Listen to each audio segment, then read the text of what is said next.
Hey everyone, Charlie Morgan here and welcome to another video for the YouTube channel. Today I'm currently walking in the woods. I do this quite a lot, and in case you haven't noticed, there's a lot of videos, well not a lot, but some of the videos on my channel are sort of me just wandering around the countryside talking to a camera. Fortunately enough, nobody else has ever walked past me and wondering why the hell I'm pointing a camera at myself and talking to myself like this, but you guys know what's going on. So yeah, anyway, I hope you're all well. Sort of in that end of May period now, and I'm home for the weekend, so you know, I just figured I wanted a little break from the city, so I thought I'd just pop home and look at the view here.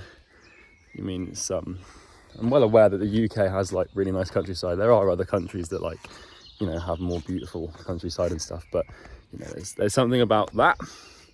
It just feels so much like home that I kind of have to come back here every month. Anyways, talking of nature, I wanted to record this video because of an idea that I just had, and it's to do with, it's basically the overlap between biology and business is very uncanny. There's a lot of similarities between how the natural world works and how the business world works. The capitalistic machine in the economy is kind of just like a manifest. I'm going to walk back this way because it's too windy. It's like a manifest of natural selection and nature and how it works, because it's kind of like, you know, when you think about, like, you know, take a forest or like a wood, for example, right? You've got the environment, right, which is basically nature, and the environment sets the conditions for survival. And what the environment is, or what the woods are to the species living in the woods, is what the market is to the businesses that are working in that market. And so, like, you know, if you're a, you know, a plant species and you try and enter this wood with, you know, DNA or traits that are not adapted to the conditions the environment has set, then, well, you're really gonna, well, you won't grow, you'll just die, right? And you won't duplicate and propagate, and, you know, you won't be able to get any market cap, which would be like, you know, how successful you are across the grounds of the earth. And so, like, you know, I'm walking through here and there's only really, like, you know, 3 or 4 plants that do really well. An example here is this like fern plant. And I kept seeing it everywhere, and I was like, why is there so much fern? But then I realized, like, it's because obviously it has traits that are well adapted to the environment. So why the fuck does that matter? And why would you particularly care about fern plants in a little forest in the southwest of the UK? The point is that when you enter a market in business, you have to understand that the market sets the conditions for survival and growth. And the closer that your business's DNA is adapted to suit what the market wants or what the market has set, the better off you are. So a primary example of this at the moment is marketing agencies that don't offer guarantees. Right? Now, back 5 years ago, you could get away with running a marketing agency in the current market with no guarantee. But now the market is beginning to, and really has already, sort of set the conditions for survival to be like a guarantee is required. And so, like, if this, you know, nature's sort of rhythms don't happen as fast, but like if this wood one day just suddenly got really hot, then all of the plants that weren't adapted to the heat would die, right? And the premise is the same. You've got, like, this is why change is the only constant. And if you're not willing to make changes to your business to suit the market's needs and not your own, then you're fucked. And so when I'm working with clients of mine, and when I'm working with people who want to acquire more clients for their businesses, which is what I do, I'll, like, you know, they'll explain a problem they've got to do with client acquisition, and like then they'll be like, I'll sort of explore that business model, and then I'll just be like, look, what you're selling is not what the market wants, and then they'll get offended by that. So, like, an example of this is a client that we had, and he was selling this sort of like full stack service. And like, what happened is he wasn't acquiring clients, he wasn't getting anywhere, he didn't have a guarantee, he didn't really have a niche, he didn't have like any specific tangible offer, he just sold like marketing.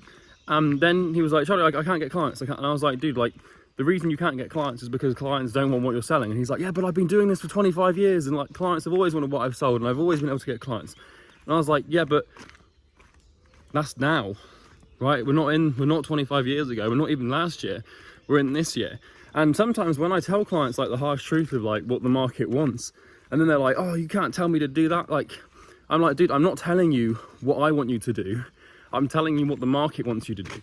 So when I go to people and say, hey, you have to have strong offers, you have to offer guarantees, you have to be willing to put some risk on the table, they're like, oh yeah, but yeah, it's easy for you to say, like, I don't want to have to do that. I just want to charge retainers and not have any guarantees. I'm like, dude, it does not matter what you want. Like, when you go into business, you have to basically approach your model and your offer from a selflessness perspective. It doesn't matter how you want to run your business, right? It really doesn't. The only thing that matters is how the market wants you to run your business. And the closer attuned your wants and needs are to the market's wants and needs, the further ahead you'll get. So like with Imperium, we've grown from 0 to 200 high ticket clients in like a year or whatever. You guys know the story, but we've done that because we understood what the market wanted. It wanted an appointment booking solution that actually worked, and it wanted to be able to invest in that solution without any risk. And so we built a system and a business that supported those needs, and then we acquired 200 clients like that. And it was because we had this message market resonance. But you can't have that if you're not willing to take risks and make sacrifices personally for what the market wants. So that's why I wanted to record this quick video, because if you want to understand business doesn't really exist as a domain. You have to just understand biology, macroeconomics, chemistry, physics, quantum physics, sociology, psychology. Like when you understand all of those domains, business is actually quite easily understandable and understood. However, when you're not willing to change, when you're not willing to learn different disciplines because you think, oh, how the hell will biology relate to business? Well, I can tell you, like, there's going to be more of an overlap between how biology works. Like another example is there's a framework in biology called inter and intraspecies competition, and the premise of this is that, I'm probably going to mix them up, but interspecies competition is sort of when you've got like different species competing for different resources to survive and grow. So for example, one species of like tree might be competing with another species of tree for more sunlight. But then intraspecies competition is when different members of the same species are still competing for similar resources. And like, so for example, you might have different trees of the same species still competing for different levels of survival. However, this is also true when you can apply it to business. This is what Jeff Bezos does with his teams in Amazon. So with Jeff Bezos and Amazon competes on an interspecies level. It competes with eBay, it competes with other, all e-commerce vendors out there. But then also, Jeff Bezos understands biology, and he makes intraspecies competition part of his business culture. So his different teams in Amazon will be up against each other for resources. And teams that do the best are given more resources in terms of money and cash flow and like team members. And teams that do the worst are fired. So Jeff Bezos is like the market. You want to run your business in a ruthlessly efficient way. Basically just take the position of Mother Nature and set some pretty disgusting conditions for survival that require very admirable traits for an Amazon employee or for an executive. And basically, if someone doesn't have those traits, they just get cut. And this is why like Jeff Bezos has been so successful, is because nature doesn't have emotions. Nature doesn't attach itself to bad employees. And nature doesn't listen to anything but itself, right? It wants what it wants, and it will set the conditions for the survival, and that's it. And if you can't abide by that, then you're fucked, right? And so basically the lesson here is if you want to grow yourself or your business, then you have to listen to what the market wants. Doesn't matter what you want. It doesn't matter what you want in the slightest, right? People want to charge, like, yeah, sure, we could all just charge 10 grand for one client and send one email and get one client, it'd be great. But it doesn't work like that. You have to be willing to adapt your needs to what the market wants.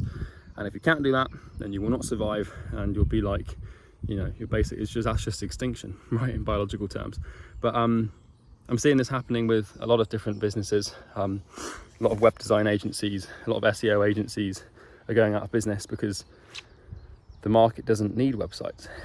It doesn't need rankings. It needs to just have constant streams of appointments like that.